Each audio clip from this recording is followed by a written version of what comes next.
This app raised $1.7 billion from investors. It had Hollywood stars, massive hype, and promised to revolutionize entertainment. It completely died in just 6 months. Welcome to FlopLab, the home of the world's most expensive failures. Back in 2018, legendary Hollywood producer Jeffrey Katzenberg teamed up with former eBay CEO Meg Whitman to launch Quibi. There was a mobile streaming platform designed for quick bites of entertainment. Their idea was bold, short, high-quality episodes. People could watch anywhere, anytime. On their smartphones, investors were ecstatic, pouring in $1.7 billion. They were convinced that this would become the future of entertainment. Quibi's pitch was simple: episodes under 10 minutes.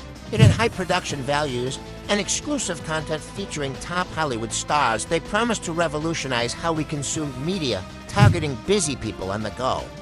Marketing campaigns were massive, flashy, and everywhere, ads claimed Quibi would be the next Netflix. But reality rarely aligns with the hype. Quibi only worked on mobile devices. There was no desktop access, no TV casting. Frustratingly, you couldn't take screenshots if you paused incorrectly. Some content would disappear. Users quickly realized the platform was limited.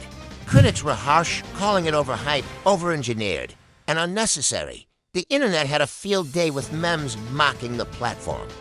People asked one question repeatedly: why did anyone spend so much money on this? Despite its $1.7 billion investment, Quibi burned cash. Marketing costs were enormous. High-profile celebrities were paid vast sums. The technology infrastructure alone was expensive and underused. Yet, the biggest problem wasn't the money. It was the disconnect with the audience. The people Quibi wanted to reach simply didn't care. In April 2020, Quibi officially launched. The platform received some initial curiosity, but the growth was weak and engagement was low. The timing was also unfortunate. The COVID-19 pandemic forced people to stay at home, making mobile-only viewing less appealing. By October 2020, just 6 months after launch, Quibi announced it was shutting down. Investors were shocked, the public laughed, and $1.7 billion had effectively vanished. What went wrong? Multiple factors contributed to Quibi's spectacular failure. First, the product was too niche. The idea of on-the-go entertainment made sense on paper, but users didn't want mobile only. Second, the platform ignored basic user experience principles. It was confusing, restrictive, and counterintuitive. Third, Quibi overestimated the pull of star power. While the content featured celebrities, users couldn't engage with it.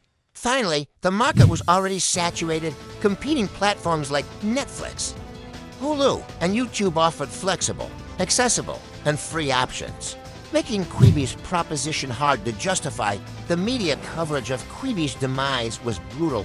Headlines ridiculed the platform. Memes and tweets made the failure a viral story, highlighting the absurdity of spending billions on an app that couldn't meet basic user needs. The company tried to pivot, experimenting with different formats, but the damage was irreversible. Interestingly, Quibi's failure also became a source of lessons. Entrepreneurs learned that even huge funding and big names cannot guarantee success. A product must meet a real need. Marketing hype alone cannot fix fundamental design flaws or misjudge target audiences. Investors were reminded that billions can disappear. Behind the numbers and memes, there are human stories. Staff who worked tirelessly faced disappointment. Executives watched their project collapse. Content creators who believed in the platform's potential suddenly found their work stranded on a dead app. Quibi illustrates how even experienced professionals can misjudge, moreover. Quibi's failure shows the importance of adaptability. Companies must listen to users and adjust quickly. Quibi's leadership was committed to the original vision and was slow to pivot when early signs of trouble appeared. This rigidity amplified the problems. Another factor worth noting is the psychological aspect of hype. Investors, creators, and the public were drawn in by bold claims. This hype created immense pressure to succeed, but it also amplified the disappointment when the platform failed. Quibi became a cautionary tale. Even after shutting down, Quibi left a mark. Analysts, business students, and journalists dissected every misstep. The platform's approach to short-form entertainment inspired discussions on what works and what doesn't in mobile content. Though the app failed, the lessons remain invaluable for anyone in tech. Media or entrepreneurship, Quibi's story also reveals the dangers of ignoring market research. The company believed that there was a huge audience craving high-quality, mobile-only, bite-sized content, but the reality was that users wanted flexibility ultimately. Quibi is more than just a failed app. It is a vivid example of how ambition, money, and star power are not enough to ensure success. It shows how critical timing, user experience, and genuine market demand are for any product. Quibi burned $1.7 billion, yet its story continues to teach. Here at FlopLab, we celebrate failures as much as successes.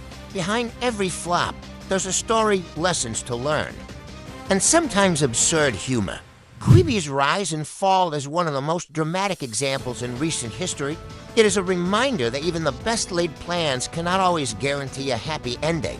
If you love this story, subscribe and hit the bell. Stay tuned, because the next $1 million flop could be even crazier. And here at FlopLab, we'll be ready to tell you every detail.